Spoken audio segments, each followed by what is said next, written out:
নমস্কার বন্ধুরা, Bengal easy food 2.0তে সবাইকে স্বাগত জানিয়ে আমি মুনি। আজ যে রেসিপিটা আপনাদের সাথে শেয়ার করব সেটা হলো আলু ঝুরি। ভিডিওটা সম্পূর্ণ দেখুন, আশা করি ভালো লাগবে। দেখুন, আলুগুলোকে প্রথমেই দেখিয়ে দিচ্ছি। এই আলুগুলোকে প্রথমে খোসা ছাড়িয়ে নেব। আমি বটিতেই কাটবো। বটিতে কাটতে আমার সুবিধা হয় এবং তাড়াতাড়িও হয়।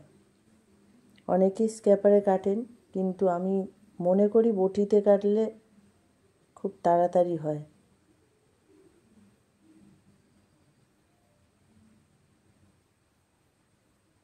অবশ্য খুব সরু সরু করে কাটার ব্যাপার থাকে, তো হাত কাটার ভয় থাকে, যার জন্য অনেকেই বটিতে কাটতে চায় না। আমি কাটি। আলুর খোসাগুলোকে ছাড়িয়ে নিয়েছি। এবার একদম পাতলা পাতলা করে গোল গোল করে কাটবো, একদম পাতলা পাতলা করে।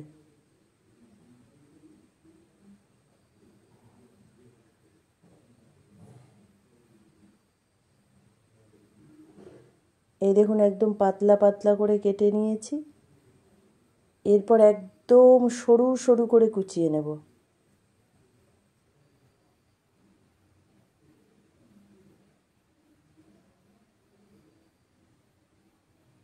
বটিটা আমার একটু নড়ছে, না হলে আরও তাড়াতাড়ি কাটা যায়, আরও ভালো করে কুচানো যায়। বটিটা ফোল্ড করা তো, যার জন্য ফলাটা একটু নড়ছে, লুজ হয়ে গেছে।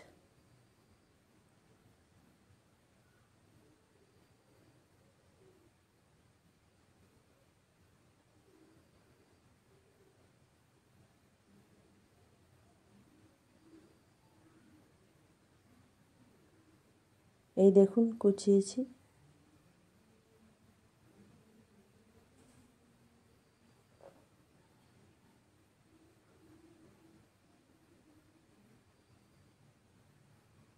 এইভাবে পাতলা পাতলা করে কাটবো।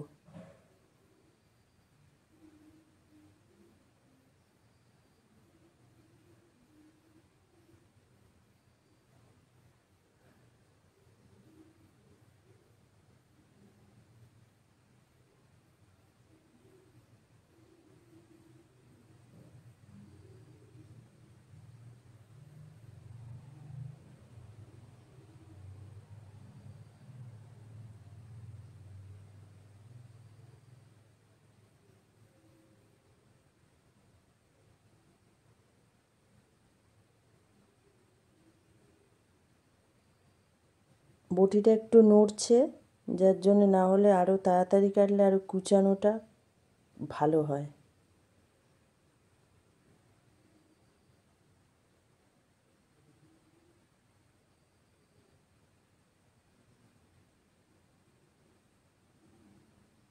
এইরকমভাবে আমি সব আলুগুলোকে কেটে কুচিয়ে নেব।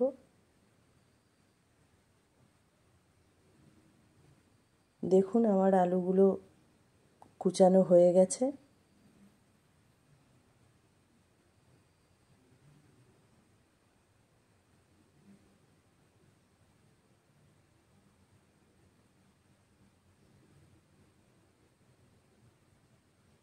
এই যে আলু কুচানোটাকে ধুয়ে নিয়েছি ভালোভাবে।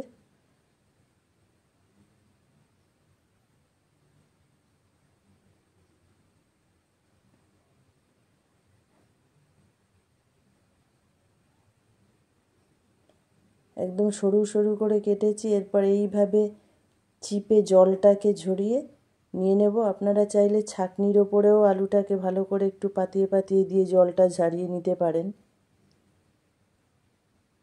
আমি এইভাবে হাতে চিপে নিয়ে নিচ্ছি। কিন্তু নুন দেব না।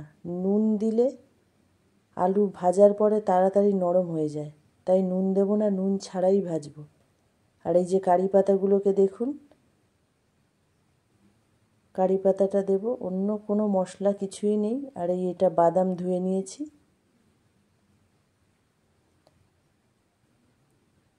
গ্যাসটাকে জ্বালাচ্ছি, কড়াটা বসালাম। কড়াটা গরম হয়ে গেলে তেল দিচ্ছি। ছাঁকা তেলে ভাজবো, তাই তেলটা একটু বেশিই দিতে হবে।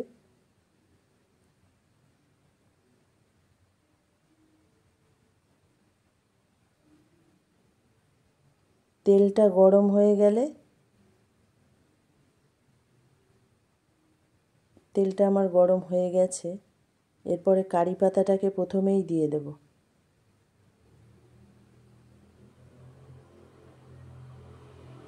কারি পাতাটাকে ভালো করে ভেজে নেব।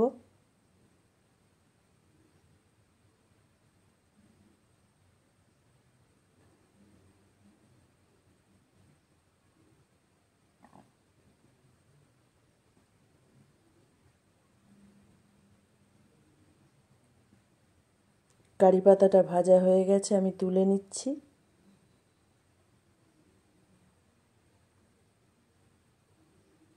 এরপরে বাদামটাকে দিয়ে দেব। কাঁচা বাদাম ধুয়ে নিয়েছি, তেলে ভেজে নেব।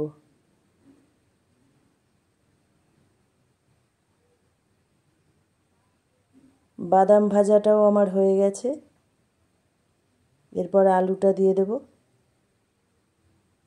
আলুটা দিয়ে দিচ্ছি, প্রথমে একটু দিয়েছি, আবার দিলাম।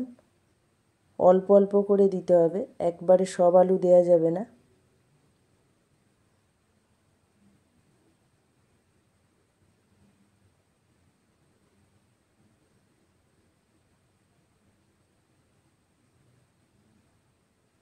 এইভাবে আলুটাকে ভাজবো। আলুটা যখনই হালকা হয়ে ওপরের দিকে উঠে চলে আসবে, তেলের ওপরে একদম চলে আসবে, তখনই আলু ভাজাটা হয়ে গেছে। যখনই ভাজাটা হয়ে যাবে, একদম হালকা হয়ে ওপরের দিকে উঠে চলে আসবে, ভেসে যাবে তেলের ওপরে।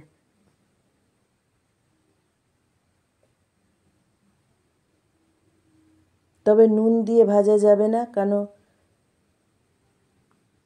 ঠান্ডা হলেই একদম নরম হয়ে যাবে আলু ভাজাটা। আর নুন না দিলে মুচমুচে থাকবে।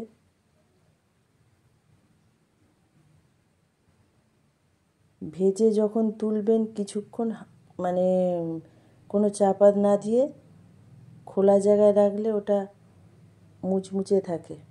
আলু ভাজাটা আমার হয়ে গেছে, দেখুন। খুব বেশি লাল করে ভাজতে গেলে তিতো তিতো হয়ে যাবে, এই অবস্থাতেই তুলতে হবে।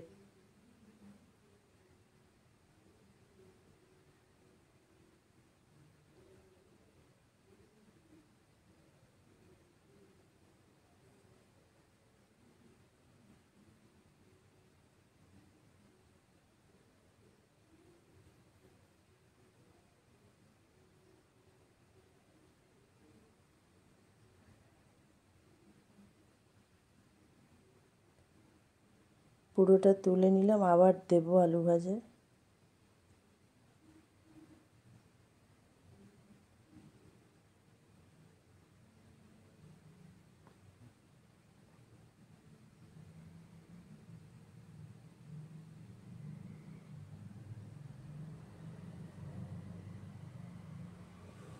ভাজা হয়ে গেলে আবার এইভাবে তুলে নেব।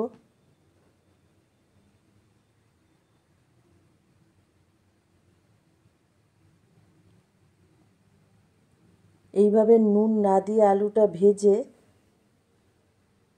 একটু খোলা জায়গায় রেখে ঠান্ডা হলে এটাকে কোনো কৌটোয় ভরে রাখলে অনেক দিন মুচমুচে থাকবে।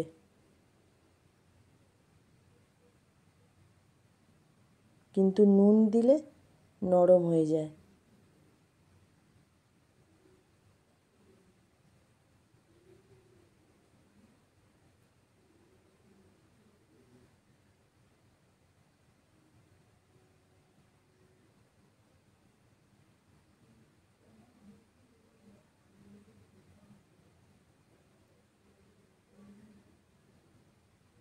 এইভাবে ভালো করে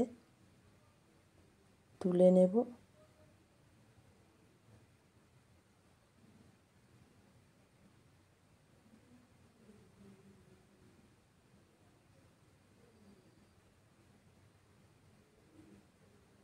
আর একটু আছে।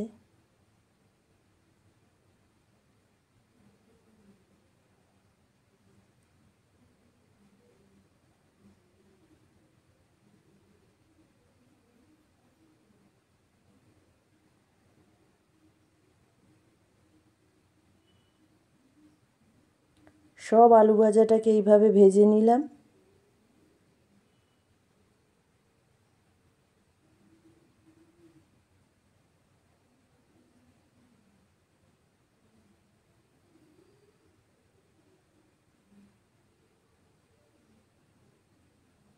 ভিডিওটা ভালো লাগলে একটা সাবস্ক্রাইব করে পাশের বেল আইকনটি প্রেস করে অল করে রাখবেন নেক্সট ভিডিও সবার আগে দেখার জন্য।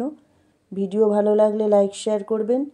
ফেসবুক থেকে দেখলে একটা ফলো করে রাখবেন। ভিডিও সম্পর্কে কিছু জানতে চাইলে অবশ্যই কমেন্ট বক্সে এসে জানাতে পারেন। ভালো থাকবেন, সুস্থ থাকবেন। Thank you.